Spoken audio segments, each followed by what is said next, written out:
There is no way I could live with your mother. I've told you that before.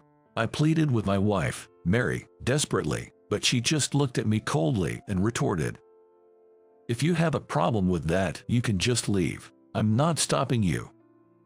Fine, I'm leaving. I quickly packed all my stuff and left. I can't deal with her anymore, I said to myself. What fate awaited Mary after I left her? My name is Keith. I'm 41 years old. Mary and I had been married for 7 years. We both worked. I was raised by my maternal grandparents because my parents died in a car accident when I was little. I was feeling very lonely after losing my parents, so my grandfather, who loved traveling, started taking me to various places. Influenced by my grandfather, traveling became my hobby. I would write articles about my solo travels on my blog, earning a living as a freelance writer. I met Mary on one of my trips. She was drinking with a group of people at a bar one night, and I just happened to be there, drinking on my own. One of the guys she was with and I hit it off immediately, and he introduced me to Mary. She was the center of attention, telling interesting stories and making everyone laugh. Although I was new to the group, she made sure that I was having fun too. She was such a nice person that I couldn't help following her with my eyes. In my mind, Mary, who was working at a brokerage firm, looked perfect in every way, working very hard to meet and beat sales targets. We exchanged contact information, and soon after that, we started dating and eventually got married.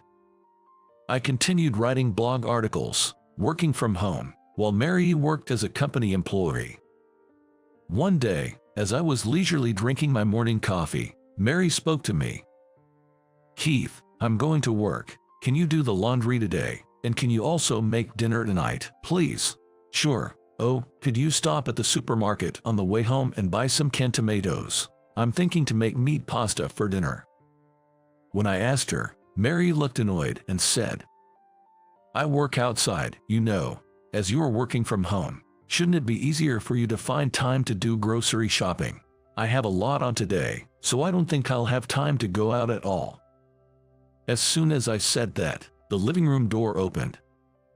"Keith, I couldn't help overhearing your conversation, but what on earth are you thinking, asking Mary to run errands for you?" Suddenly appeared was Kim, my mother-in-law, who lived very close from our apartment. "Oh, Kim, why are you here?" I asked with a trembling voice. Then Mary casually said to me, "Oh, by the way, I gave Mom a key to this apartment." "What? Why did you do that without even asking me?" As I tried to question Mary, Kim glared at me and said, "Got a problem with that, and Keith, it's absolutely ridiculous that you are trying to force your wife to do the household chores, especially when she is working full-time. You should be doing everything since you are home all the time." "I agree, Mom. Keith is just being awful, isn't he?" Mary sneered, joining in with her mother. "Always staying home and not earning much. I don't know how you have the nerve to ask for help. What a shameless man." Facing such criticism, all I could do was to bite my bottom lip. "Okay, I'll go." "Good. You should just keep your mouth shut and do as you are told." I looked away from Kim, who was looking smug, and retreated to my study. The cause of my problems was this mother-in-law. Having been widowed, she lived close by. She took great pride in her only daughter, Mary, a graduate of a top university, and still doted on her. Ever since we got married, Kim was constantly making snide remarks about my working from home, but Mary never took my side when I was verbally attacked by her mother. There was something else about Mary that I realized after our marriage. Being invariably showered with praise by her mother, she was vain and ostentatious. Also, there seemed to be no mental boundaries in their toxic mother and daughter relationship. If I dared to complain about her mother, Mary would immediately get upset. I dreaded the thought of her mother visiting us frequently. Just the thought of it made me feel depressed. As expected, Kim began dropping by our apartment more often. She would criticize every housework I did, and on weekends, She would sit around all day chatting and laughing with her daughter. This went on for a while, and I began to grow increasingly weary. I could never forget the day I visited Kim at her house. It was her birthday on that day.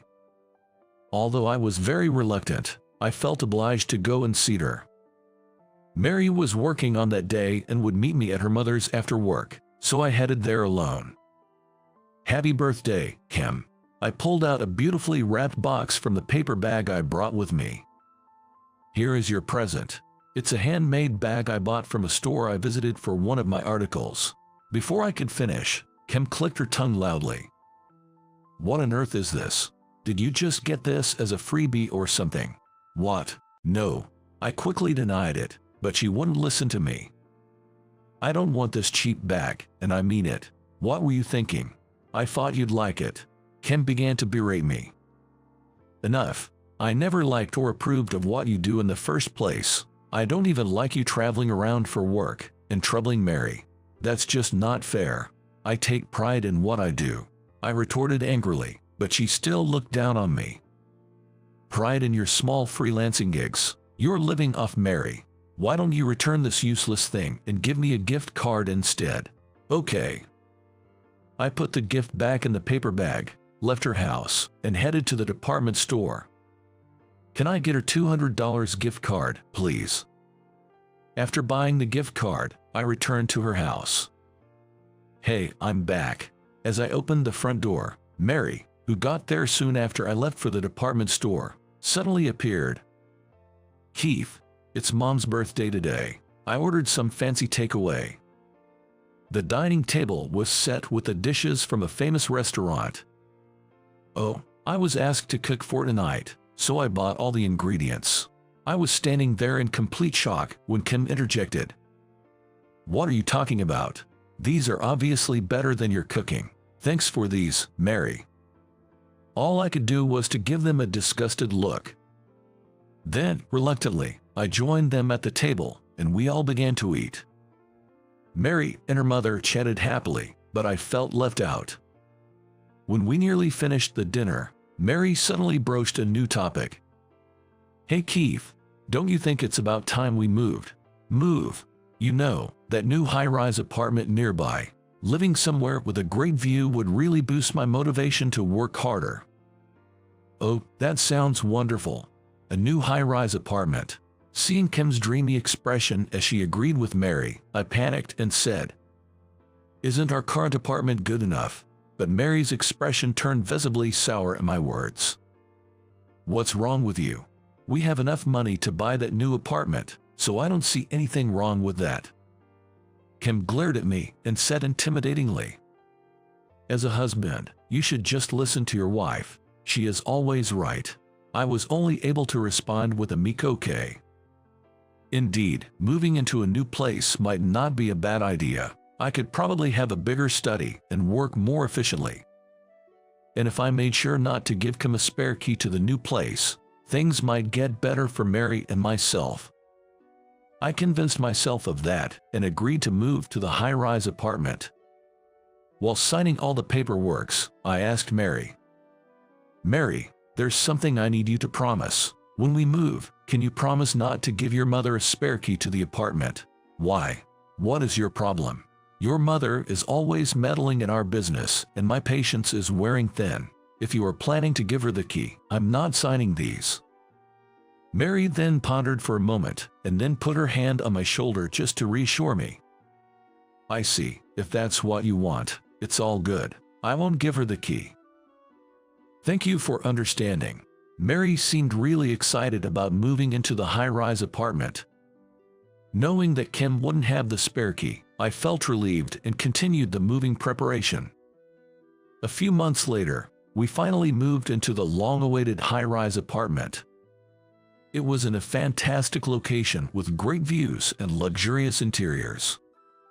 I thought I was finally able to enjoy my life with Mary, until the problem emerged again. "Hey, can I invite Mom over today?" "What, didn't you just invite her yesterday?" Mary started wanting to invite her mother over almost every day, which began to stress me out. As a result, the number of our arguments gradually increased, Can you please stop inviting your mother over every day? Why? You made me promise not to give her a spare key, so that's why I'm asking you if it's okay for her to come over. It's not about that. The next day, I had to leave for an overnight business trip for a meeting. As I was leaving home, Mary didn't say much. I got on the plane, headed to my destination, and stayed there for the night. It was hectic, but I managed to finish my work there. I bought some souvenirs for Mary at the airport and went back home. The moment I opened the front door of our place, I noticed something that wasn't there before. There was an ornamental vase on the display shelf. It was the same vase that used to be in the entrance of Kim's house. Feeling a premonition, I headed to the living room and found it filled with numerous cardboard boxes. What's this all about? As soon as I said that, Kim appeared from the kitchen, smirking. Finally, you're back. You told Mary not to give me a spare key, right? But you won't be able to shut me out of your life so easily. In a panic, I confronted her. Kim, what's going on here? What do you mean? I'm moving in here. Now, you won't have to worry about me getting a spare key anymore. But what about the house you were living in? That was a rental, so I've terminated the lease. I felt dizzy as she spoke triumphantly. Mary must have heard our conversation. She came out of the kitchen to see what was going on and gave me a puzzled look. Oh, honey, you're back. What is this all about? I didn't agree to any of this, Mary answered, scratching her head in annoyance. I don't see any problem with that. We have spare rooms anyway. There is no way I could live with your mother. I've told you that before. I pleaded with her desperately, but she just looked at me coldly and retorted, if you have a problem with that, you can just leave. I'm not stopping you. Are you serious? I'm dead serious. If you don't like it, we'll just have to get a divorce. Yeah, I will live here with Mary, so just find yourself somewhere else to live. Both Mary and her mother looked at me as if it was an obvious thing to do. I couldn't take this any longer. I couldn't believe they were trying to kick me out of the apartment. If this was what a family was like, I didn't want one. Grinding my teeth in frustration, I told them in an extremely calm tone. Fine, I'm leaving. Good. Pack your things and leave. I don't know how we're going to survive on your own though. All I could hear while packing my stuff was Kim's loud laughter. Mary avoided making an eye contact with me. Mary, is this really what you want? Then Mary looked at me, smirking, and said, you'll probably be coming back within a few days anyway. You really need to calm down a bit. I left our high-rise apartment without even saying goodbye to them. All right, I'll make an appointment to see a divorce lawyer. I didn't want to see both Mary and her mother ever again. A month later, I was relaxing in my new rental apartment when the intercom started ringing insistently. Hello. Hey, it's me. Open this door right now. The intercom monitor showed my red-faced mother-in-law, and I could barely see Mary, standing behind her. I thought about ignoring them, but decided to let them into my apartment so as not to disturb the neighbors. What can I do for you? When I asked Kim, a troubled look on my face, she snapped. We have received a letter from your lawyer, so we are here to clarify. What does it mean by you have to leave the high-rise apartment? That means exactly what it said. That place has already been sold, so you need to leave. Kim's eyes widened in shock. Sold? But that apartment belonged to Mary, didn't it? You can't just sell something that's not even yours. What are you talking about? That high-rise apartment was in my name in the first place, and I paid for it. What? Kim looked at me, then at Mary, who stood there, pale-faced and shaking. Is that true? I sighed deeply and looked straight at Mary. Mary, didn't you tell her? Mary remained silent, avoiding eye contact with me. I turned to my still confused Kim. Once you called me a gold digger, but I don't think you really know who I am and what I do. I am the founder of a certain travel blog, and occasionally appear in magazines and on TV. What? Magazines? TV? Kim's mouth fell open as she stared at me. I continued in an even tone.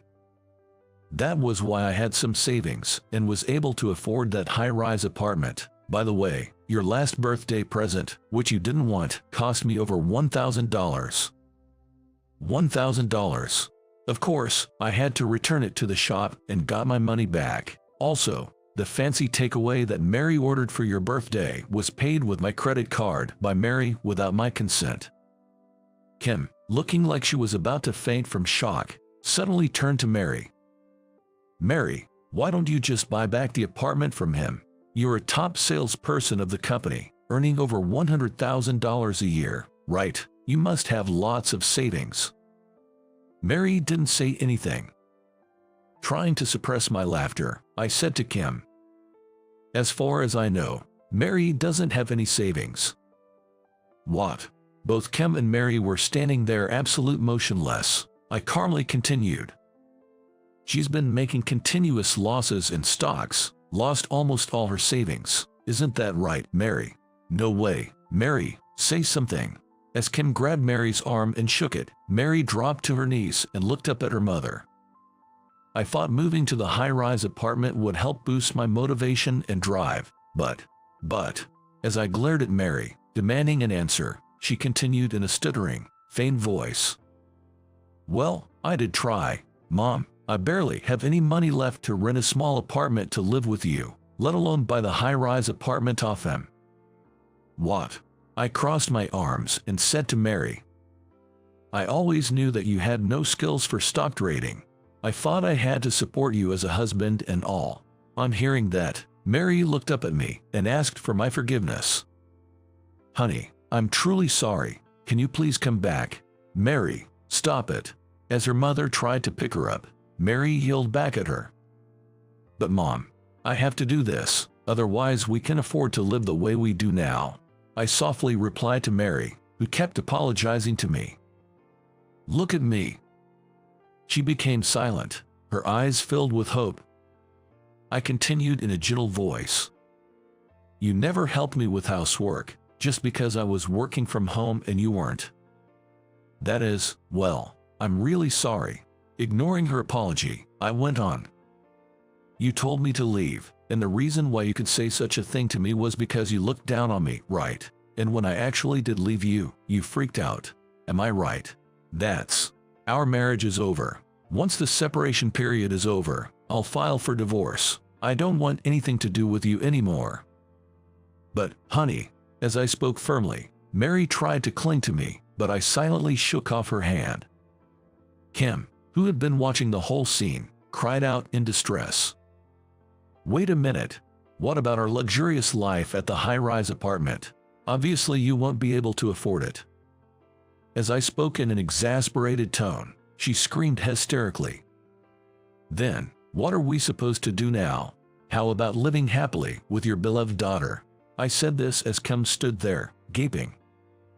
I helped Mary to her feet and led them both out of my apartment. For a while, I could hear Kim yelling and screaming outside, but it quieted down when the building manager arrived. Half a year later, I was overseas again. I was traveling around and enjoying the feeling of freedom when I received a message. It was from Mary, whom I hadn't spoken to for the last 6 months. After kicked out of the high-rise apartment, Mary and her mother moved into a crumbling old house. Mary had been working day and night to repay the debt she accumulated from stock trading, and her mother, who had never worked before, started a part-time job at a factory, but they were barely making ends meet. In her message, Mary thanked me for helping her understand how hard it was to earn money. I felt truly compassionate for her, and all of my resentment disappeared. A few days ago, when I returned home for the first time in a while, I went out for a few drinks with Mary. Back then, I was overwhelmed at work and maybe took out my frustrations on you, who was doing what you loved as a job. I'm truly sorry. That day, I felt that she really meant it when she apologized to me. That's okay. No hard feelings. I'm actually very happy now that nothing is stopping me from doing what I love. When I said that, Mary smiled sadly. Are you going overseas again? Yeah. I'm leaving next week." At our amicable parting, Mary extended her hand to me. "It is very hard for me at the moment, but I'll try to live my life to the fullest, just like you're doing, Keith. You'll be all right." Then we exchanged a firm handshake. Walking home late at night, I thought to myself that, valuing my work, I wanted to have a happier life and to think with a more positive mindset. Wow, look at the high school dropout coming in. Such a stupid face, I can feel it from here. And do dropouts have kids with stupid faces too? How annoying. My son Daniel and I were at a fancy steakhouse. Then, I ran into a beautiful old classmate, Lisa, a returnee from abroad, who always looked down on me since our school days. She was with her foreign boyfriend, chatting and laughing in French. From their demeanor, you could tell they were bad-mouthing us. Suddenly, my son Daniel stood up and said, "Miss, I understand everything you're saying." After interpreting everything, Lisa turned pale when she realized who we were. "Listen, from tomorrow, there won't be a place for you at the company," my son Daniel added. Yes, the identity of me and my son Daniel that shocked Lisa and her foreign boyfriend. My name is James. I was a quiet, reserved boy during my school years. I was so clumsy in sports that I was a drag on my class during sports events. That's why in PE classes, I was always the target of ridicule. But there was one thing I could immerse myself in. It is studying. I loved it because it didn't require physical skills, and I didn't have to interact much with others. So, I was always among the top in my class academically. But because of my timid nature, I was an easy target since elementary school. I was often teased and spoken ill of by my classmates. This harassment continued in middle school. Among them, Lisa, a returnee from Paris, was particularly relentless in her teasing. "All because you're a little bit smarter. You're too arrogant. You're so introverted, it's creepy. Switch seats with me. You belong in the cold seat by the window." After the seat changed during break time, Lisa came to my seat and demanded to switch seats. It seemed she was dissatisfied with her seat and targeted me, thinking I'd be the most likely to agree. I didn't mind sitting by the window or anywhere else, so I just switched as she asked. Lisa even seemed displeased with my compliant attitude, but she quickly left when called by a friend. Such a fuss over a simple seat change. Others, though not as bad as Lisa, also seemed to think they could get their way with me, making unreasonable demands. I was forced to swap cleaning duties, and they would make up silly songs about me. Especially after tests, when my name was posted among the top scorers, they made me feel particularly bad. Still, I never felt I could win an argument. So I just quietly endured through middle school. After graduating, I decided to keep my future plans secret from my classmates, saying I'll work after high school, and enrolled in a technical college in a distant town. If you want to go to a technical college, that's fine with us. We support you. I wanted to avoid further interactions with my middle school classmates and sought a deeper learning experience not available in regular high schools. My parents readily agreed. My mom would say, "If you have something you want to do, do it." I'm really grateful to have parents who supported me like that. Going there, I realized how well the extensive and profound education at the technical college suited me, especially in programming. I even won an award in a programming competition. "James, you're amazing. I'm so surprised."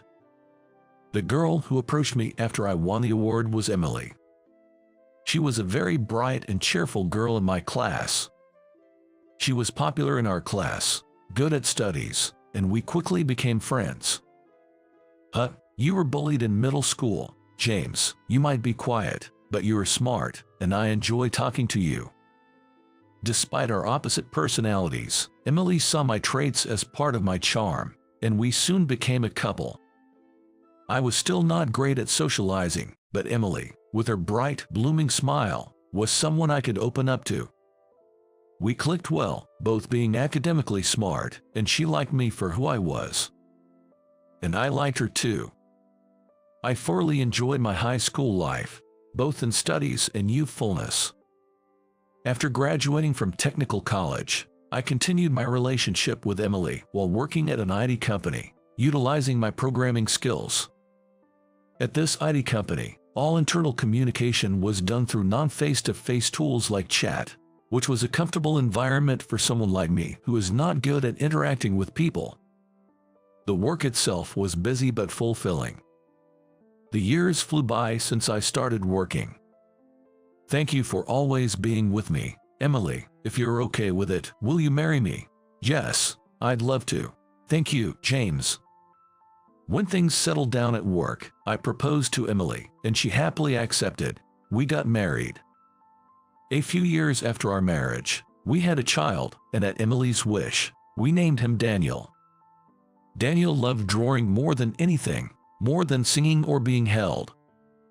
Usually, Emily or I would prepare crayons and a notebook for him, but at some point, he learned to do it himself, even though he was still a toddler, and would start drawing. These delightful days of watching Daniel grow came to an abrupt end. A tragedy struck our family like no other. Emily, who went to work on her day off, was struck and killed by a falling steel plate from a construction site. Why? Why did it have to be Emily? Dad, where did Mom go? She didn't leave us to go to heaven, did she? Daniel, realizing his mother, Emily, was gone, Daniel's disbelief was palpable, and I held him tightly in my arms. Working on your day off? Yes, they asked me to come in on Sunday because they were short-staffed. James, if you're okay, could you take care of Daniel? Emily had asked me about working on her day off a few days before. I didn't have work that day, so I agreed. I never imagined something like this would happen. If only I had stopped Emily for any reason.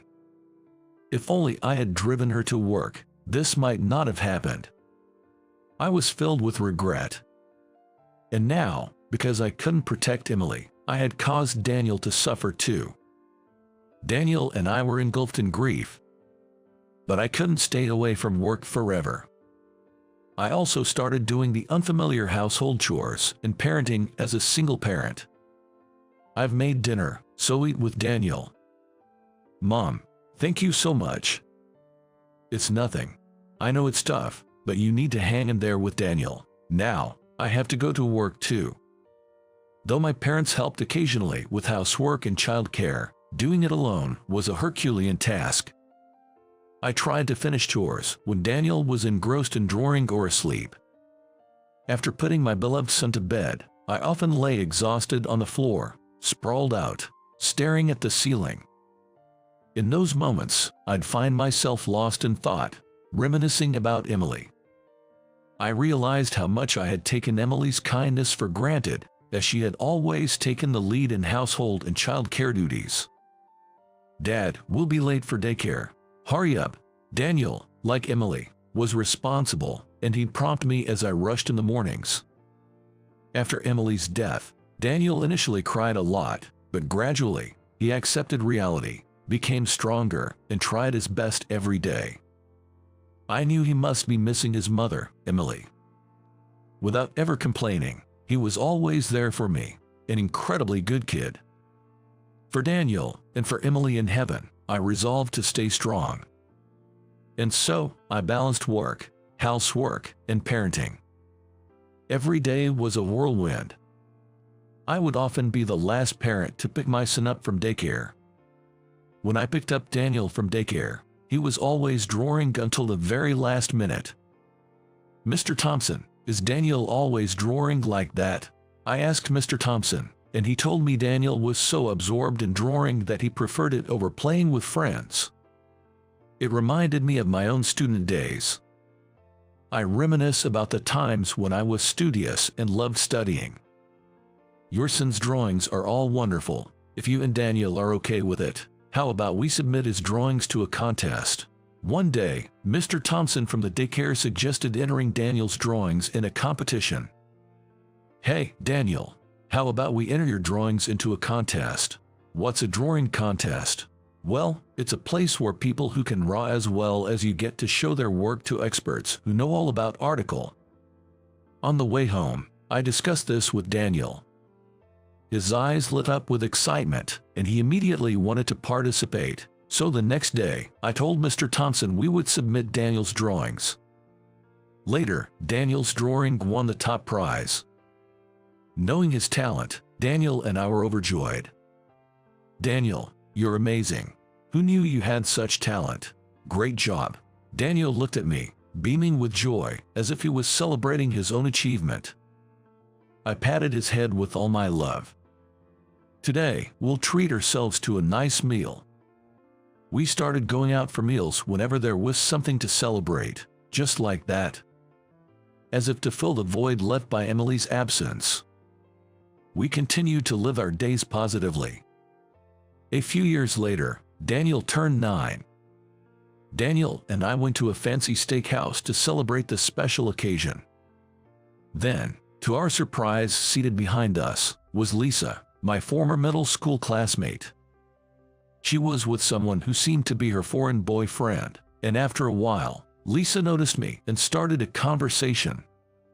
"James, is that your kid? You always had a gloomy aura. I recognized you right away, and you were a high school dropout, right? How can you walk around your hometown without feeling ashamed? Just like in our student days." She looked down on me, still believing I was a dropout, laughing mawkishly. Then, Lisa and her boyfriend sat down at their table. But strangely, they started speaking in French, glancing over at us, seemingly talking about us. It brought back memories of middle school. The atmosphere alone made it clear they were bad-mouthing us. I had only one concern. Daniel, in fact, understood French perfectly. Suddenly, Daniel stood up and approached Lisa and her boyfriend. "Miss, I understand everything you're saying." "Oh, what's this kid talking about? There's no way a child can understand French." "No, you just said my dad was creepy in French, didn't you?" Hearing Lisa say such things again, I was appalled at how little she changed since middle school. But she and her boyfriend became furious with Daniel, accusing him of making things up. Daniel then began to recount everything they had said. He mentioned how I was plain and lonely in middle school, had no friends and a burden to the class due to my lack of athletic skills. And how even now, I haven't changed a bit, still plain, and even my kid looks plain and stupid, saying my stupidity affected my son. While I was left holding my head in dismay, Lisa and her boyfriend were still arguing with Daniel, denying everything and calling it nonsense. Daniel was known for being brilliant and talented, especially since he immersed himself in drawing as if to fill the void left by his mother's absence. His artistic skills had improved dramatically. He'd been delivering artwork to a French art dealer since elementary school thanks to his talent in drawing. And in the process of dealing with this art dealer, he had also mastered French. On my side, skilled in IT, I thought about leveling up my skills to enhance my son's language abilities. I left my job at the IT company and started an online language school with Daniel. Daniel mainly taught French to children who wanted to learn. For student sessions with kids, we involved Mr. Thompson, as he got along better with them. For languages other than French, we hired other teachers. I was in charge of the core systems of the company, like the teacher-student matching system and schedule management. Seeing Lisa and her boyfriend, I suddenly remembered something. They were recently hired as employees at our language school. I was at an event at Daniel's school the day of the interview and left the interview process to other staff, so I only received their resumes. I hoped they had changed over the years, but unfortunately, that wasn't the case. Remember, from tomorrow, there won't be a place for you two at the company. Lisa and her boyfriend turned pale, even forgetting the steak on the griddle was burning. It was their own doing. According to Daniel, Lisa and her boyfriend had also been speaking ill of students in French. It's outrageous to talk ill of students. As an executive, I had to address this issue. Such tasteless behavior. I hope you never show your faces to me and my father again. Daniel said firmly to Lisa and her boyfriend before returning to our table with a smile. Come on, let's eat, Dad. We came here for this. His talent and even his smile seemed too radiant, making me wonder if he really was my son. He seemed too perfect, but watching him laugh innocently, I realized he still had the same carefree nature as any other child. And with that, Lisa and her boyfriend, unable to bear the shame, left the restaurant in a hurry, leaving their meal behind. I apologized to Daniel for the unpleasant experience. Daniel winked at me and told me not to worry about it. He's such a thoughtful kid. I often feel he's too good for someone like me. Hey, Mr. Anderson and Daniel. Then, we heard a voice calling us from the entrance of the restaurant. Turning around, it seemed that students from our language school had gathered. Mr. Anderson, you're here early. Have you started eating already? Wait, who's actually late here? I asked. Sorry, it was us. Indeed, this wasn't a class, so I had told them to come around lunchtime, but they were surprisingly casual about time. But are you sure it's okay for us to join for such an expensive meal? The students looked at me anxiously. I had decided to treat the students as a thank you for their help, like referring other students to our language school. Hearing this, the students were delighted. Soon, all the students gathered, and we celebrated the 3rd anniversary of our language school. Later, Lisa and her boyfriend were fired from the language school. Their mockery of us was problematic, but the direct cause of their dismissal was talking about customers outside the company. Apparently, Lisa had spoken about customers out of spite towards us, hoping to make it look like we were the ones who said it, but there were witnesses, and her plan failed. It was just retribution coming back to her. Lisa always struggled with studying and wasn't good at being persistent, had no talent other than French. With her personality, I heard she was having trouble finding another job, but I decided to leave her to her own devices. Her boyfriend, who was fired at the same time, influenced their situation, and soon they were drowning in debt. Then, her boyfriend lashed out at her, blaming her for their predicament. Why did you start ridiculing James so much back then? James was always good at studies and at the top of his class in middle school.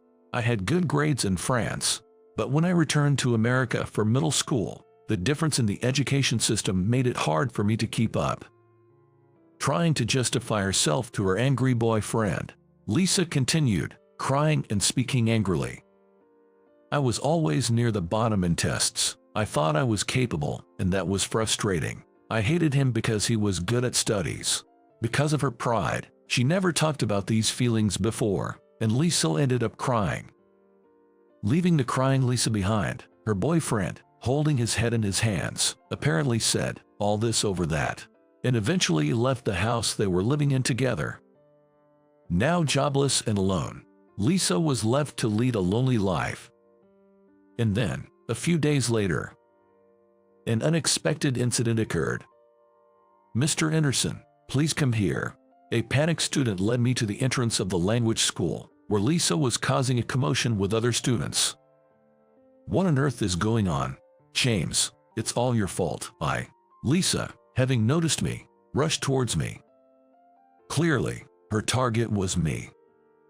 Seeing Lisa barge into our school without permission, not being a student or teacher, I glared at her with sharp eyes, feeling anger.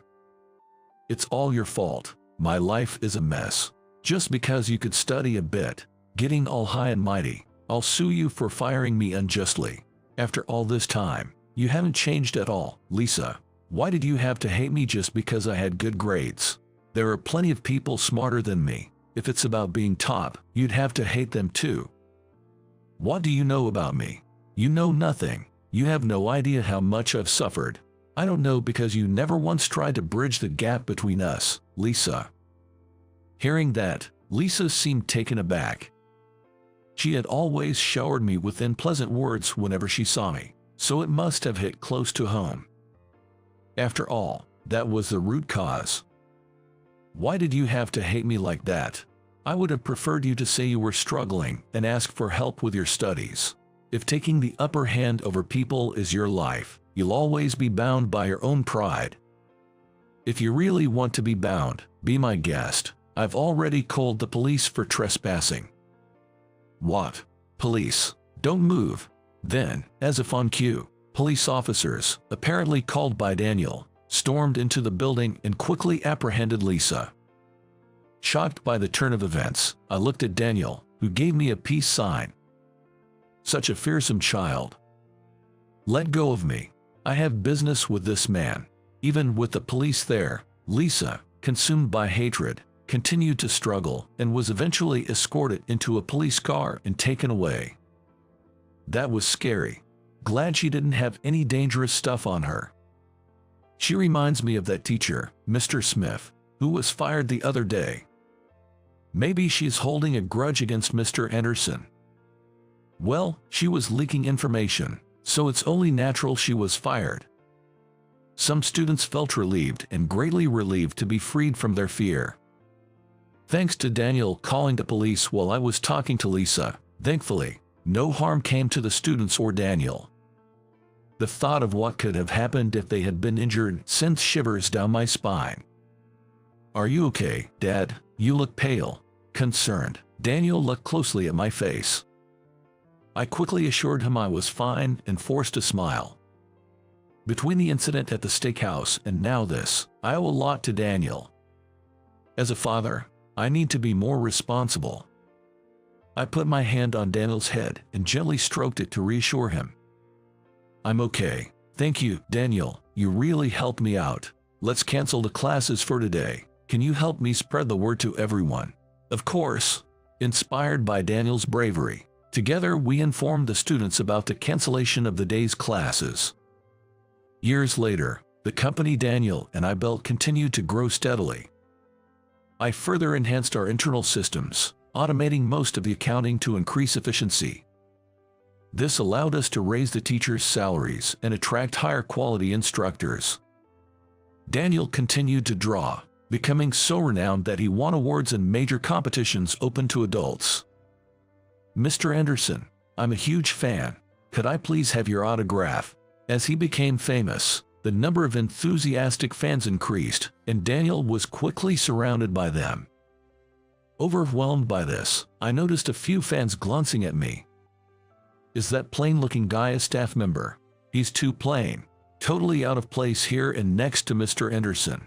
I was wearing a suit, trying to look presentable, but overhearing the whispers of Daniel's fans, I couldn't help feeling uncomfortable. I wondered what about me was giving off such a plain vibe. Maybe it's just because I'm an unremarkable man. Then, I remembered being targeted by Lisa in the past, proving it wasn't just a coincidence. Indeed, compared to Daniel, who sparkles like an idol, I, with my unfashionable black-rimmed glasses, lacked any aura and was worlds apart from him. Or maybe, it's just my face. As I stood there, shocked, Daniel, who had overheard the comments, came over to me with a smile that seemed to have sound effects and addressed his fans.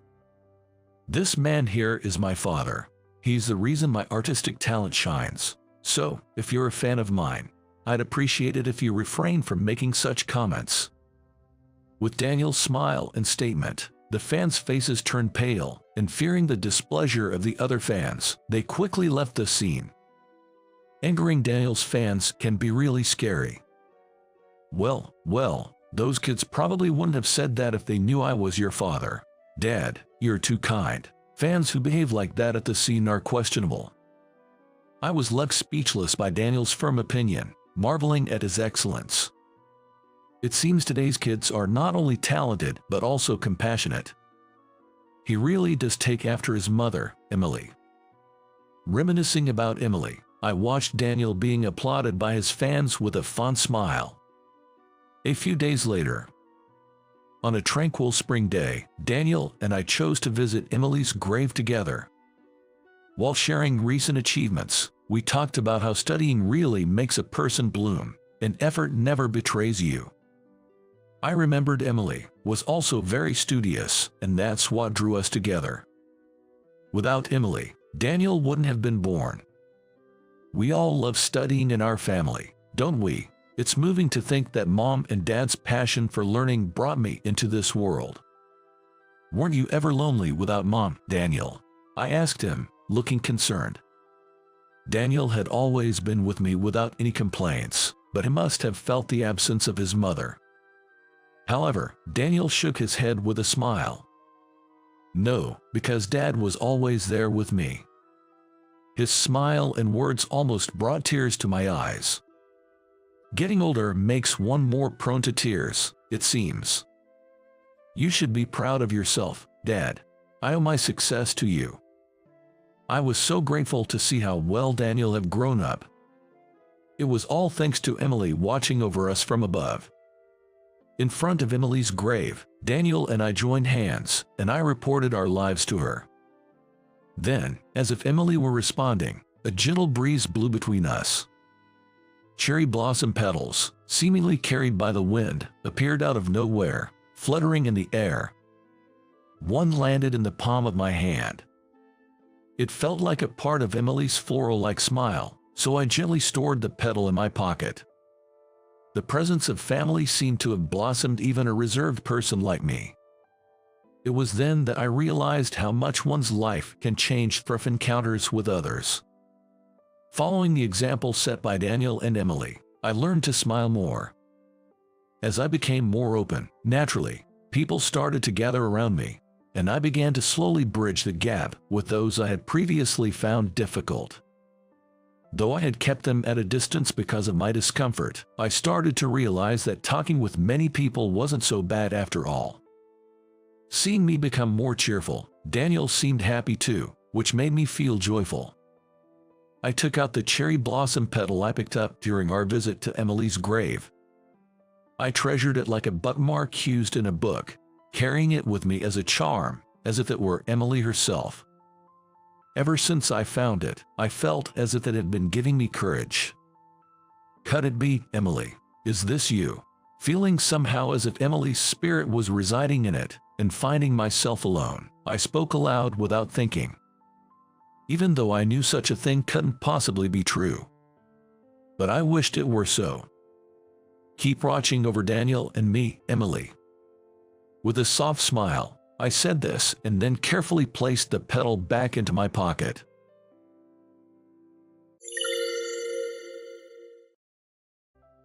Redo it.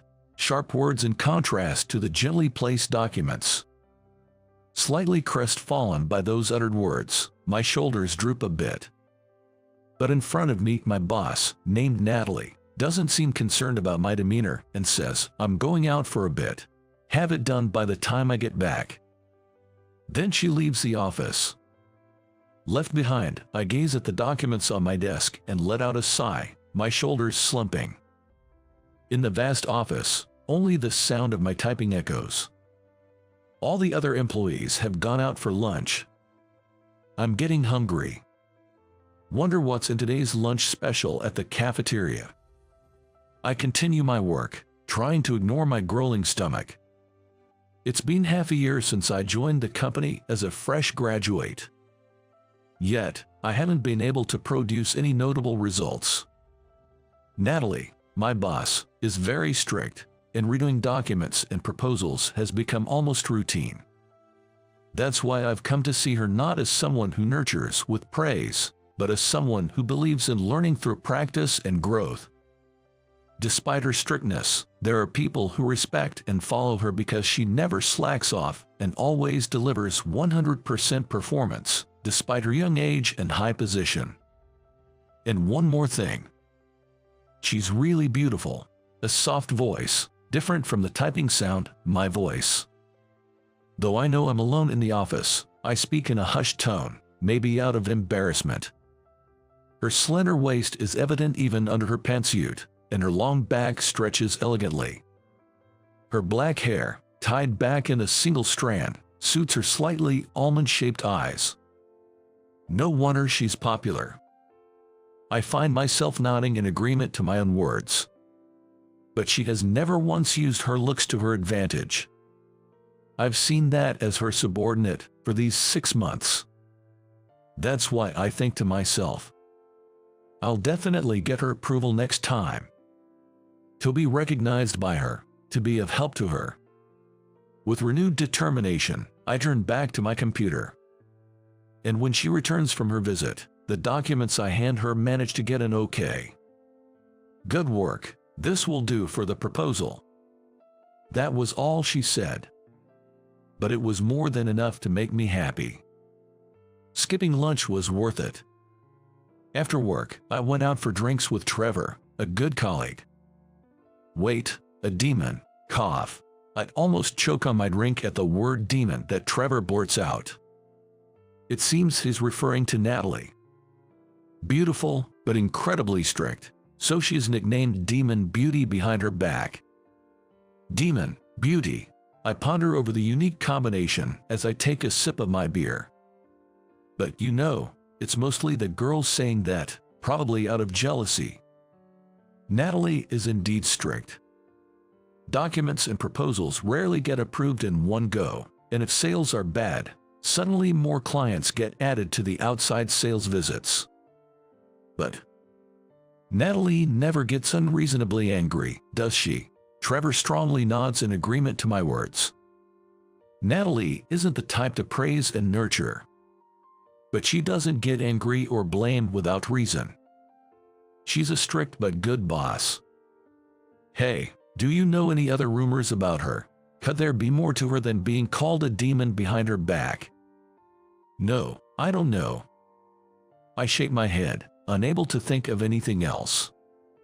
Then, Trevor lowers his voice and says, "You know how Natalie regularly takes leave on weekends. Now that he mentions it, she does take a day off about every 2 weeks. But she's usually so hard-working. I just thought she needed to rest." However, Trevor seems to think differently. Apparently, she goes back to her family home, and it's quite something. Quite something as in what? His vague words prompt me to ask for more details, and Trevor, with a look that says I'm slow to catch on, still fills me in. A very respectable family, and, on top of that. He pauses, then continues in an even quieter voice. Scary, in a way, scary. Scary, in what way? What does that mean? Does that mean, like, she's involved with the underworld? That sort of thing.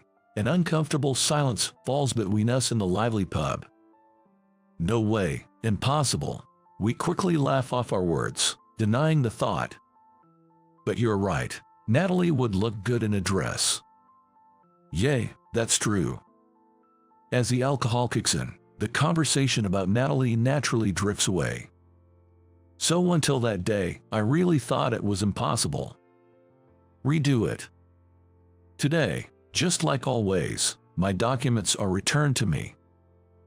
Couldn't get it right in one go today either. But next time, I'll get it approved in one shot. With that thought, I clench my fist and enthusiastically say, I'll redo it right away, please wait, as I head back to my desk. At that moment, my phone on the desk vibrates. Curious, I check it to find a notification for class reunion. The sender seems to be a high school classmate, and seeing the name after so long makes my heart leap. Well, wonder how everyone is doing. The message details the reunion and includes a survey for attendance. Even though not much time has passed since it was sent, several people have already responded. As I check the list of attendees, a name pops up and a strange noise escapes me. My exclamation echoes neatly in the quiet office, followed by Natalie's voice from a distance. Ethan, what's wrong? Noticing the unusual tone in her voice, I wonder if she's actually worried about me. Facing Natalie, who is now looking in my direction, I shake my head vigorously and hurriedly reply, I'm fine. But this reaction was a mistake. At that moment, I was so focused on the thought that Natalie might be worried about me that I didn't realize something. In my haste, I had unknowingly pressed the attend button. So, you panicked and pressed it. Trevor laughs as if teasing.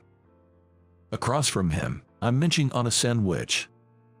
I thought I'd finally be able to enjoy a peaceful lunch in the cafeteria after finishing revisions in the morning. By the way, what was that sound you made? It was weird. Trevor approached me in the cafeteria. I thought about changing it to not attending, but then they sent the detailed schedule, and it's just so like Ethan to feel unable to back out. Is that a compliment? I asked, to which Trevor nods. But I knew it. It was half compliment, half teasing. Why are you so reluctant to go to the reunion? Trevor's question brings back unpleasant memories from high school. There's someone I don't want to see. I reply lightly. It's not only adults who struggle with relationships. Students have their own issues too. It's not unusual to clash with someone or disagree. I've got someone like that too. Trevor doesn't press any further. I guess he senses something and is being considerate. Hope you have fun at the reunion, Trevor says with a smile. This document is well done. What did she just say? It's time to submit my document again. I thought this one was the best I've done so far. Even so, I was nervous, my heart racing as Natalie flipped through the document and looked it over, but her words well done caught me completely off guard. I asked again. I didn't quite catch that. What did you? But Natalie sighs, seemingly exasperated with my repeated questioning. When did you become so hard of hearing? Her slightly almond-shaped eyes shift from the document to me. But I think it's understandable to ask again. It's well known that getting a document approved by Natalie in one go is rare, so hearing well done from her was unexpected. I can help but clench my fist with joy and excitement. It's a moment of achieving a goal I set for myself. Sorry, I'm just so happy. As I smile, a bit embarrassed, she says, don't get too carried away. In her slightly exasperated voice, I sense that she might have cracked a small smile. So she can smile like that. Though strict, she's not always angry. But seeing her smile for the first time, my heart can't help but flutter. An involuntary smile escapes me. I'll work hard for the rest of the day too. Thinking that, I clenched my fist again. But reality isn't always so kind. Sorry to burst your bubble, but you've got these numbers wrong here and here. Please fix them soon. Hearing her slightly teasing voice and seeing her beautifully upturned lips, I look up to see her dazzling smile, her slightly almond-shaped eyes twinkling with amusement. Yes, I'll fix it right away. The days seemed to fly by after that. Are you still here? The office was dark, and I'd been typing for hours, the only sound in the empty space. I thought I'd work until a good stopping point. But it seems quite some time had passed. It's almost time for the last train. Natalie, having finished her outside visits, returned to the office and spoke to me. I hadn't realized how late it was until she mentioned it, and I exclaimed in surprise, "Is it that late already?" But Natalie was calm as ever. "Come on, settle down, start packing up to leave." She handed me my bag. She's always like this, unflappable no matter what, and as I admired her cool composure, I suddenly remembered the conversation I overheard between Natalie and Thomas, the executive, at lunch. "Natalie, are you heading straight home today?" "Yes, I'm visiting my parents' house early tomorrow morning." "Right." Natalie was supposed to head straight home after her outside visits. As I asked her, unable to hide my curiosity, she nodded casually. I passed by the office and saw the lights still on, so I got worried. "Good thing you didn't miss the last train," she said with a gentle smile. That smile again. Feeling a strange sense of guilt for seeing her smile twice in one day, my heart fluttered and my cheeks warmed. Feeling a bit shy, I thanked her, looking away slightly. "Thank you so much." For a moment, Natalie looked puzzled, but then she quickly hid her surprise and spoke again. Come on, you have plans tomorrow, right? You should head home. Don't waste the leave you finally got approved. Her added words reminded me that I had the class reunion tomorrow. I accepted the bag she offered and started walking. The next day, I took the day off and attended the reunion. Ethan, long time no see. Hey, how've you been? The venue for the reunion was a banquet hall in a well-established hotel. Though I was nervous stepping into such a place for the first time as an adult, my tension eased as I was greeted by familiar faces. I'm good. It's nice to see you're doing well, Ethan. Wow, what a great hotel. After greeting everyone, I found a corner in the banquet hall to sip my drink and look around. The hotel, true to its traditional roots, was decorated with bright, eye-catching flowers, blending the old with the new beautifully. I have been anxious about coming, but as Trevor said, it seemed like it was going to be a fun day. That's what I thought until... Hey, isn't that Ethan over there? I felt a shiver down my spine at the unexpected voice. The person I didn't want to see, the one I mentioned to Trevor. Just the thought of him dampened my mood. I turned slowly to find Timothy, unchanged from our school days, with his annoying smirk. Spending the reunion drinking alone, huh? With a snide voice, Timothy questioned me, and I nearly replied that I just happened to be alone. But instead, I swallowed my words and coldly said, "Please don't mind me." It was my way of saying I didn't want to talk anymore, but Timothy didn't care. In fact, he seemed to know exactly what I wanted to say and continued speaking. We do care, right? We were high school classmates, after all. Just because we were classmates doesn't mean we were friends or anything. I thought bitterly to myself while forcing a smile. Besides, I heard about you, Ethan. You landed a job at a big company, didn't you? Another troublesome topic. While thinking this, I nodded since it was true that my company was a major one. But apparently, that bothered him, and he sneered, "Huh, wonder what kind of backdoor tactics you used to get in." His annoying smirk turned into a displeased one, and he laughed through his nose. Enough already.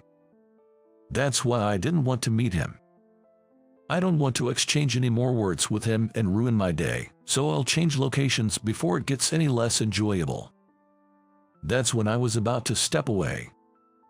Anyway, your boss at work must be no good too, huh? His words, accompanied by a sneer, set something off in me. Before I knew it, I had stepped up to Timothy. You can say whatever you want about me, but if you talk bad about Natalie, I won't forgive you. I was surprised by the low tone that came from my lips. But it seemed Timothy was equally shocked, his eyes widening in amazement. The lively hall suddenly felt like it had a different air around just the two of us. Several former classmates began to whisper quietly, catching my attention from the corner of my eye. This isn't good, I thought, realizing I needed to change the atmosphere somehow. But as I tried to think of a solution, nothing good came to mind. That's when I heard it. "Excuse me, gentlemen, is everything all right?" Turning to the familiar voice, I was stunned to see Natalie, my boss, dressed in a pink dress. "Natalie, what are you doing here?" Her slightly almond-shaped eyes looked at me mischievously. That's when I remembered the rumor Trevor and I had talked about. A family with a traditional background, a dress. Regularly taken leaves. Natalie's use of gentleman in her question. Natalie's family owns this place. Yes. This hotel is my family's business. My mother is the CEO, and I help out when they're short-staffed. Her casual revelation left me blurting out, "You say that so nonchalantly," realizing that if her words were true, her mother was a prominent businesswoman and Natalie's hard-working nature was inherited from her. While I was oddly convinced, I was still confused and couldn't fully grasp the situation. Natalie watched me with amusement, smiling at my bewildered state. "Thanks for standing up for me." Her smile made my heart skip a beat. Then her expression changed, the smile vanishing. "Well, guests are free to enjoy themselves as they please. If you are going to speak ill of my dear subordinate, please leave." Her voice carried a firm kindness, but it also had an undeniable authority, and I could see Timothy flustered by it. But Natalie didn't back down. "I value his work ethic." Her words and radiant smile were the final blow, not just for Timothy but for me too. Timothy, hearing her words, hurriedly said, "What the? I have things to do, unlike you. I'm leaving," and quickly left the hall. That rumor was a bit different from reality. That rumor? Never mind, it's nothing. I turned back to Natalie and shook my head, gazing at her. The scary, in a way, incredible was a little off.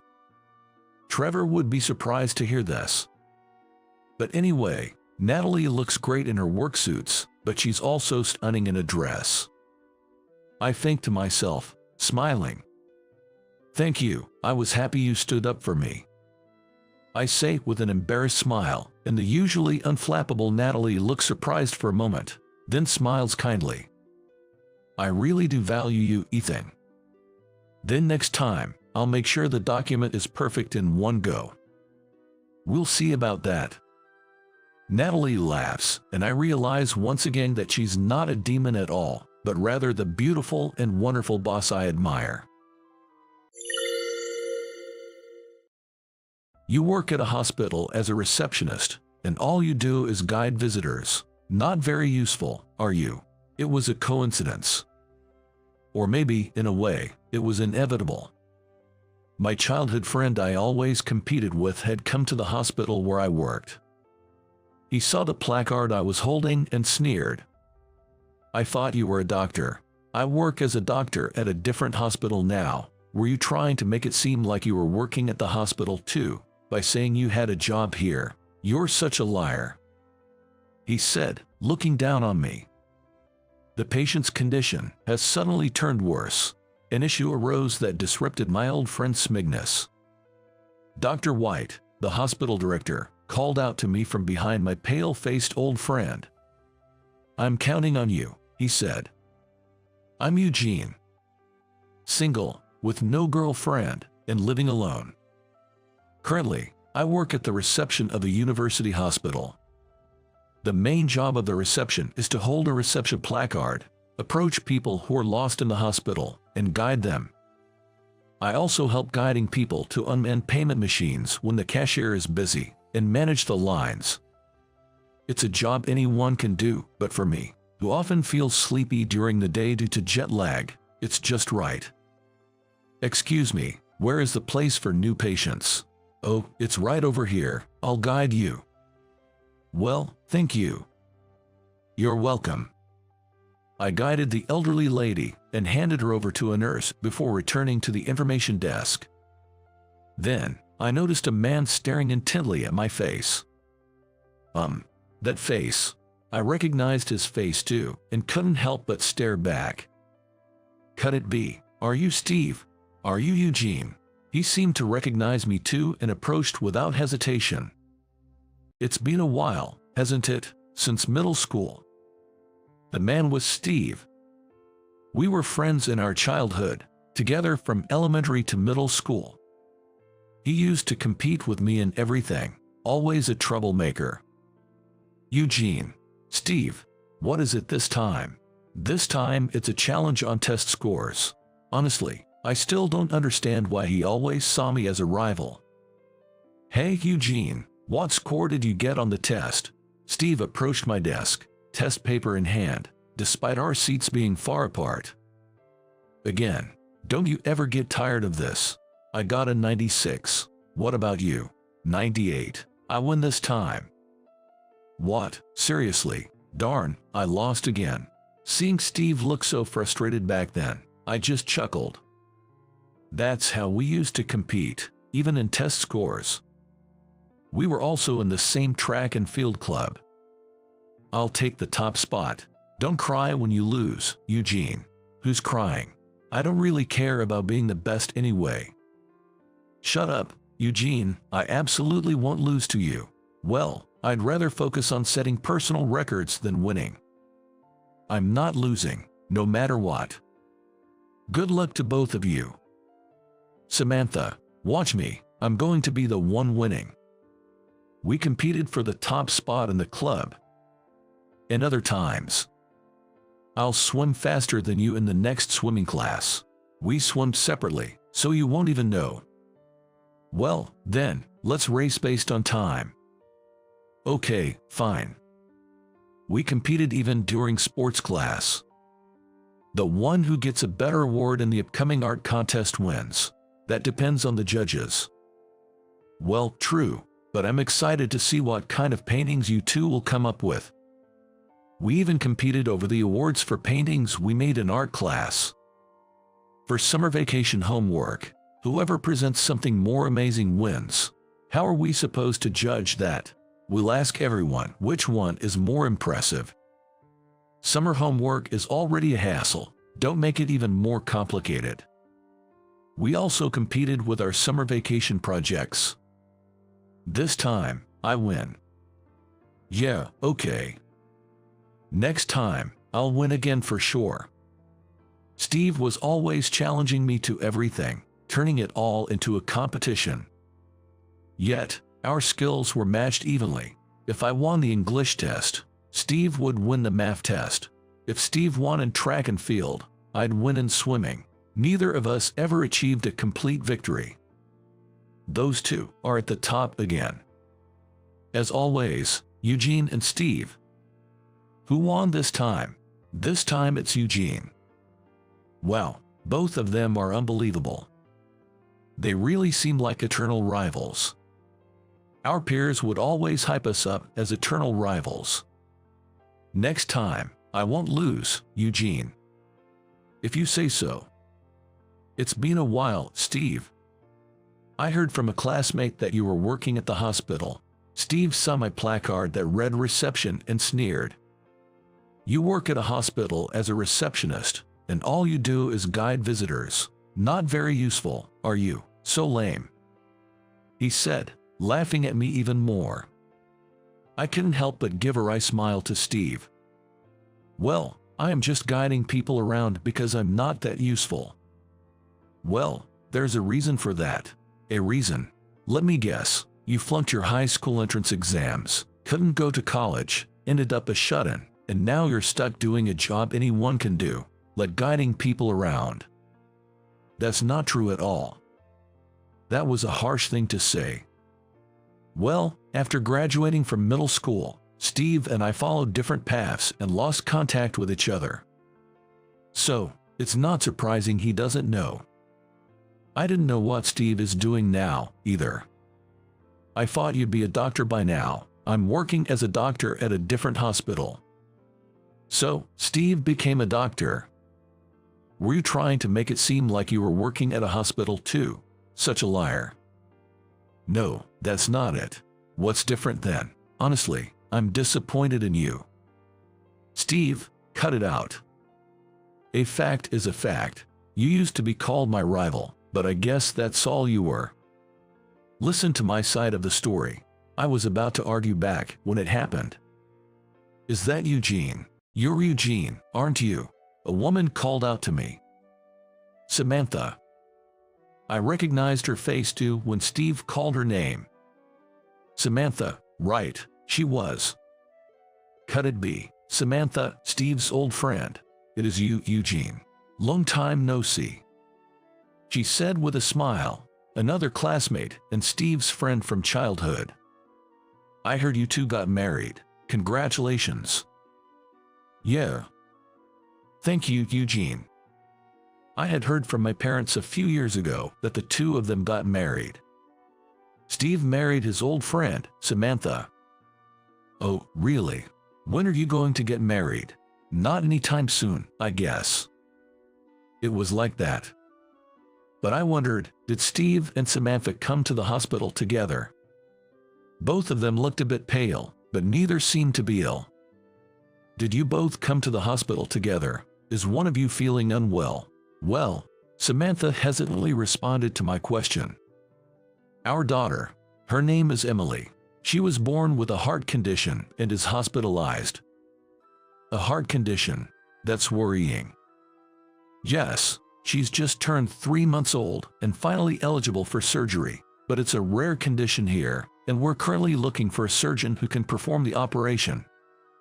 That sparked a memory. So, where is Emily now? She's stable at the moment, but she can hardly leave her bed. She hasn't been home since she was born. The name Emily. A rare condition in this country. A 3-month-old child who had never left the hospital since birth.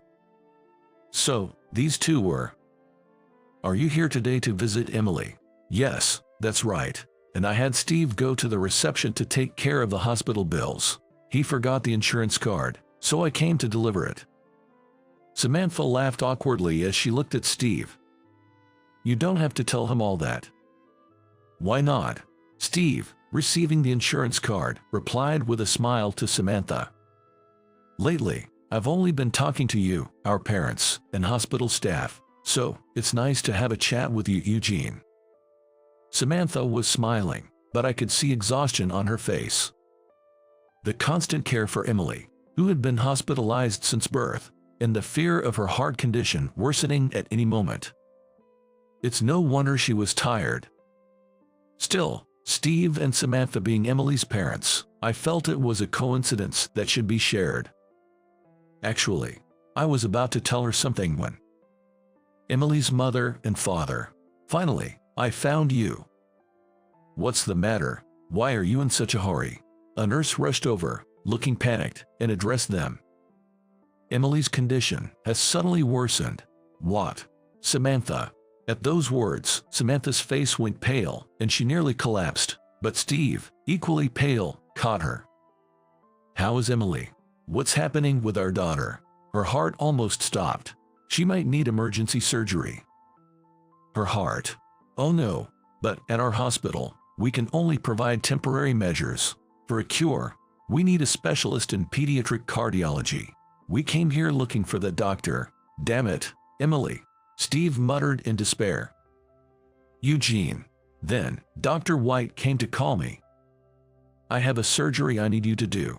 That's why I called you from Australia. No time for jet lag. Yes, I understand. I nodded at his words and handed my placard back to reception. I'm counting on you. Understood. With Dr. White's words, I tightened my resolve and followed him. Huh? Don't worry, leave it to me, I'll save her. Eugene, you can't be. Surprised, Steve and Samantha watched me pass by and head to the operating room. Eugene. Yes. Do you have any plans to go to Australia? Australia. Yes. Your skills are too valuable to be confined to the US. How about honing them in Australia?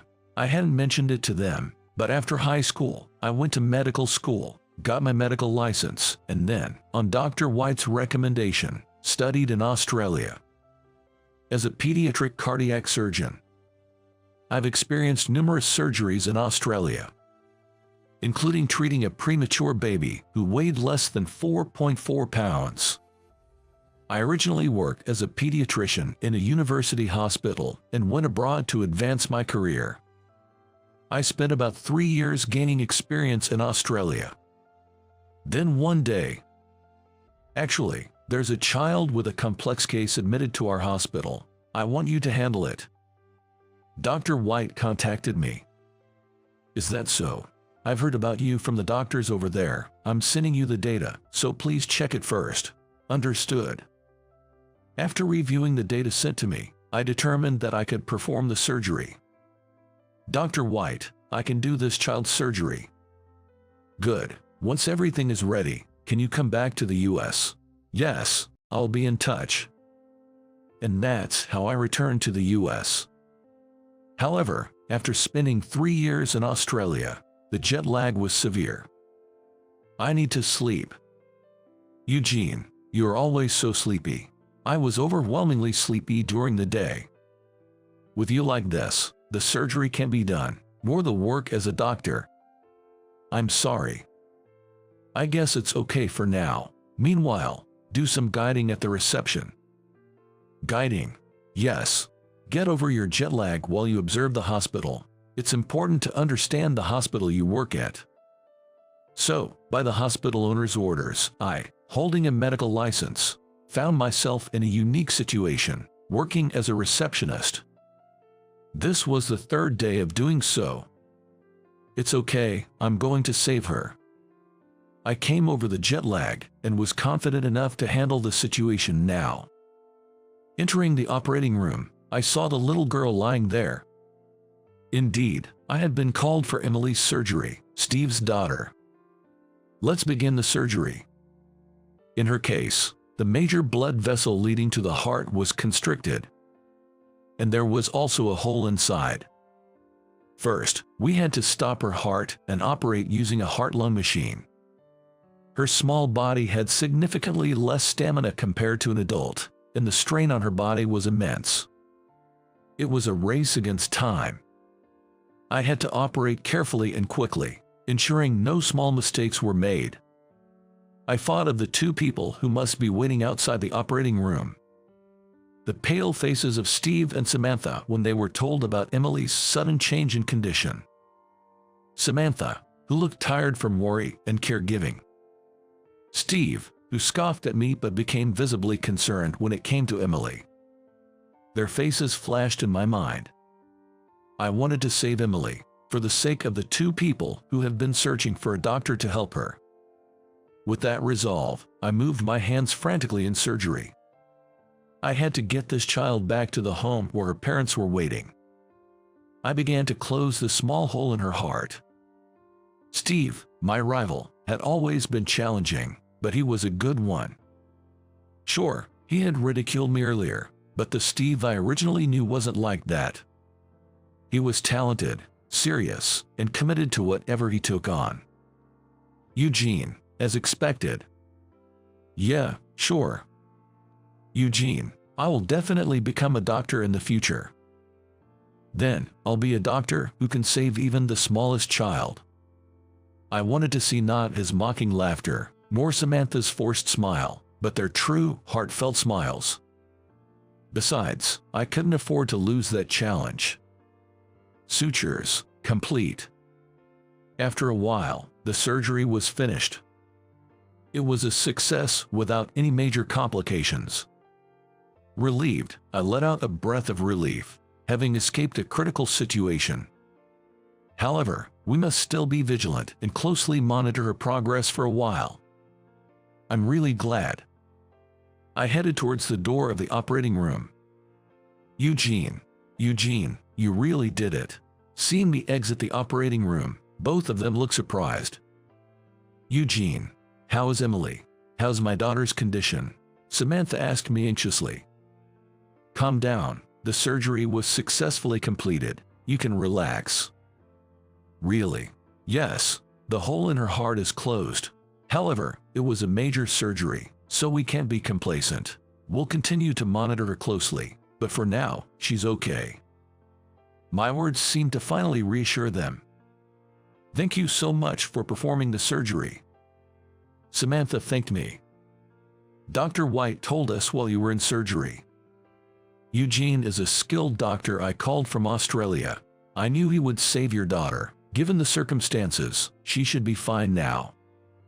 That's how Dr. White introduced me, it seemed. I felt a bit embarrassed and gave her a smile. I can say whether I'm skilled or not, but I did my best to treat her. Really. Thank you so much, Eugene. Eugene. Steve started to speak. I'm sorry for calling you a liar earlier. Thank you for saving Emily. Steve said, tears streaming down his face. If it weren't for you, Emily wouldn't have been saved. Thank you so much, and I'm sorry for belittling you, saying anyone could do the job and calling you useless. Steve, his words conveyed a deep sense of apology and gratitude. The surgery was successful, but Emily's life continues from here. Children who have had heart surgery need to be careful even with a common cold. The real challenge starts now. I said, patting Steve's shoulder encouragingly. That's where I come in as a parent and an internist. Steve lifted his face and smiled.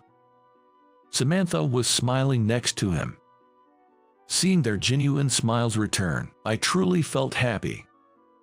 Right, I'll leave that to you, Steve. Okay. Thank you so much. Eugene. Oh, Dr. White. How's she doing since the surgery? So far, so good. That's good to hear. It was your first surgery since I recruited you, so I was concerned. I heard about it. You introduced me as a skilled doctor. Isn't it true? Well, yes, but it's still embarrassing. No need to be embarrassed. I was confident you could save her. Now, I'm counting on you to keep up the good work. Understood. Emily is still hospitalized, but has become much more energetic. According to Samantha, she can now drink a lot more milk, which she couldn't do before. It was by the time she turned 5 months old. Emily recently rolled over for the first time. That's great. Yeah, Samantha was so happy about it. She said it's a miracle she's gotten this far. It's all thanks to you. It's not just because of me.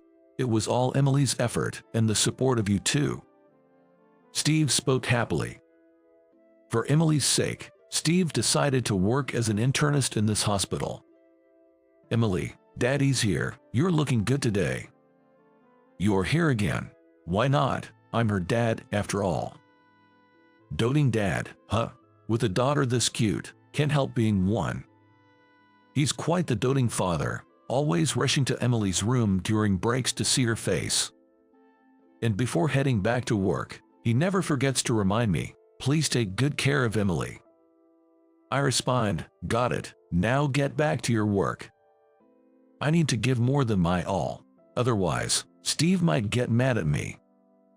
I chuckled to myself, thinking this. Despite his ways, Steve is an excellent doctor. I often hear good things about his reputation.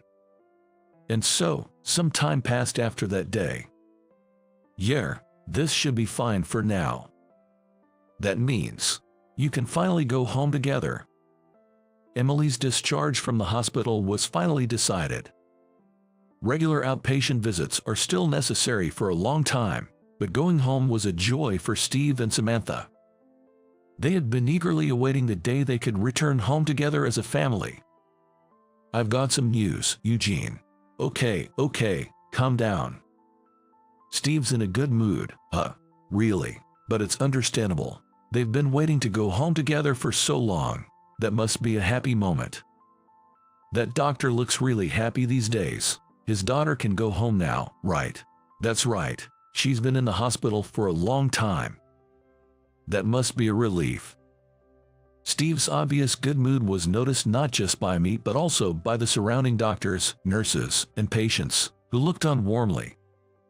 We can finally go back home together. That's great. Yeah. It was a few days after Emily's discharge. Steve asked me out for a meal. I gladly accepted and followed Steve. Not going for drinks. Idiot. How can I drink when Emily is around? That's true. So, we headed to a casual family restaurant. Eugene, really, thank you so much for everything with Emily. I've heard that many times. How's Emily today?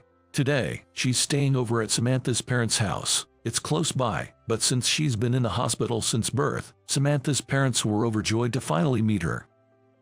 That's great. Thanks to you, Eugene.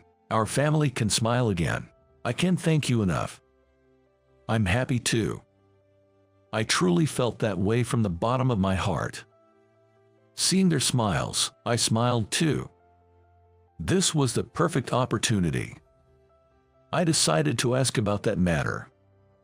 You know, there's something I've always been curious about. What's that? Why have you always competed with me since we were kids? Everything was a contest. Well, Steve hesitated to speak. Back in first grade, Samantha said you were smart and cool, and I couldn't stand it. What? Since then, I've had a crush on Samantha, every time she praised you. It made me mad, and I kept challenging you to contests. Seriously. Yeah, but even though I thought I could beat you easily, you were too good. I could never really defeat you.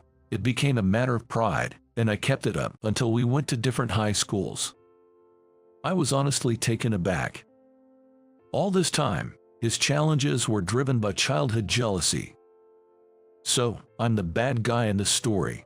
Well, Samantha always talked about how cool you were. I thought she liked you, but she confessed to me before college, and that's when I realized I had it all wrong. I see. If the girl you liked was always talking about another guy being cool, I guess I can see why I might have seemed like the bad guy. And so, it turned out he became my rival because of that. Now, I'm married to Samantha, and we have Emily. I'm filled with happiness, so I don't need to compete with you anymore. Then why did you bother me in the hospital? At my question, Steve gave a sheepish smile. At that time, I was frustrated because Emily's illness seemed untreatable, and no doctor or method could be found. On top of that, seeing you, who had always been excellent, and my competitor, doing a job that anyone could do was unbelievable. I always thought you would definitely become a great doctor. So, that's why you were so prickly. Yeah, I kept thinking, why is a guy like you only doing such a mediocre job here? I've always considered you incredible. And at that time, there I was, not a doctor, but doing a job anyone could do, a guide. Steve's frustration from worrying about Emily's illness. His irritation at his once rival's perceived downfall. From Steve's perspective, it must have been infuriating. And when I finally decided to talk to you, it came out as looking down on you.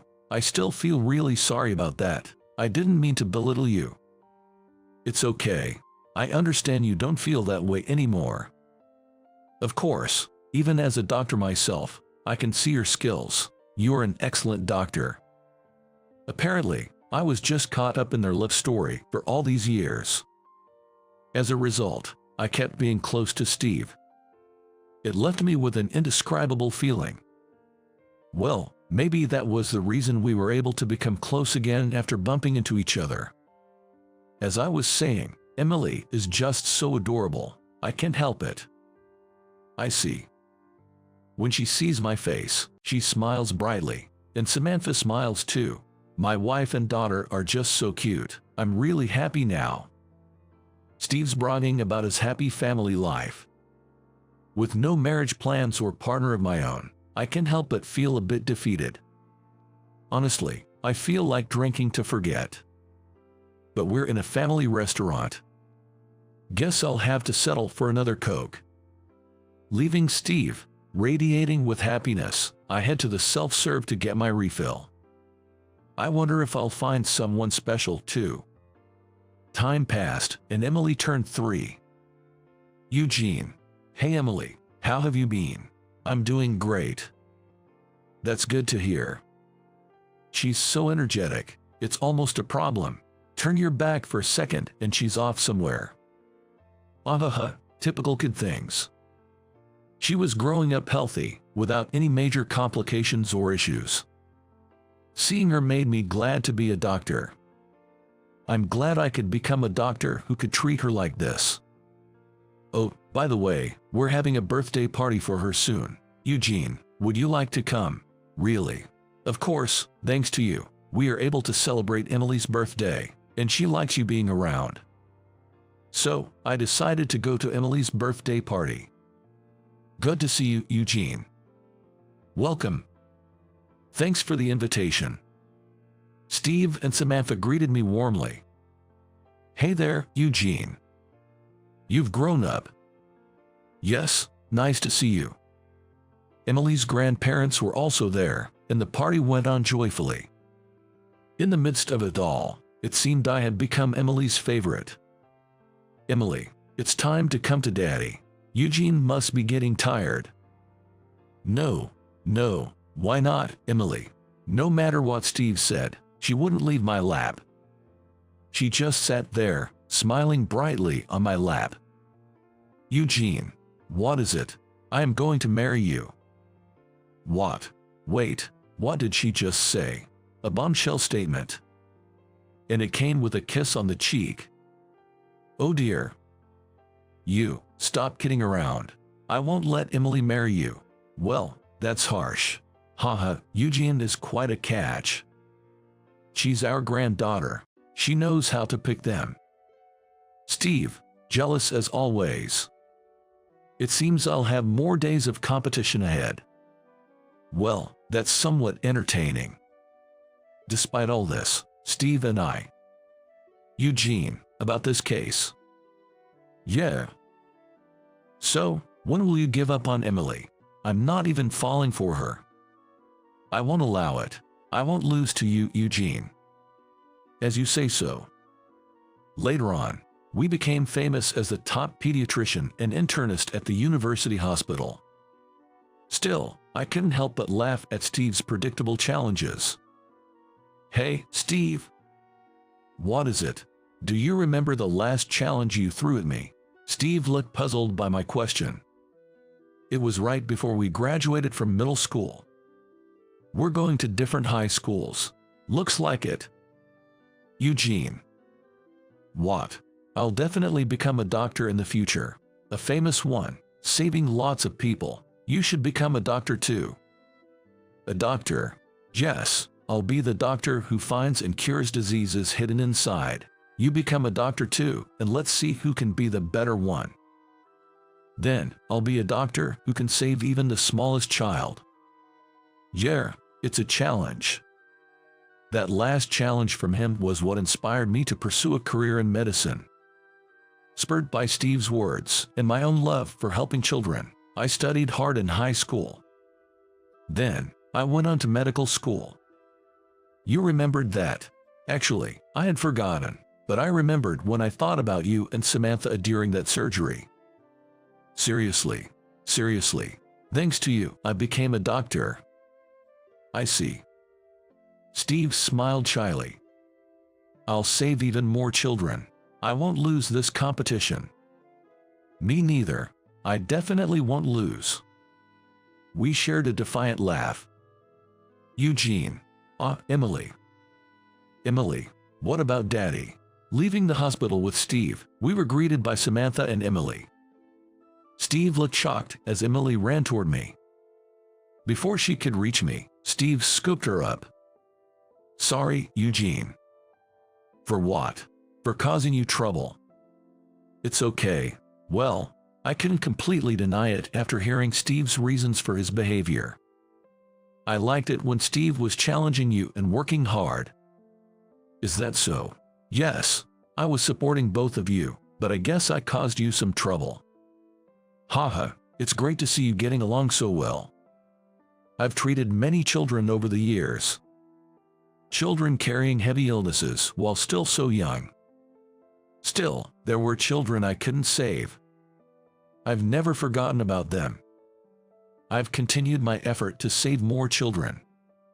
There are treatments I couldn't do back then that I can do now. Seeing children like Emily overcoming their illnesses and growing up fills me with joy. Every time I see their growth, I feel grateful to be in this profession. Well, let's work hard today to not lose to my best friend. I've kept striving to save as many children as possible. By the way, Emily, who has grown up seeing me and Steve, told me she wants to be a doctor. The problem is she can't decide whether to become a pediatrician or an internist. Emily will choose to be an internist. She's my daughter, after all. Do I still have to compete with you?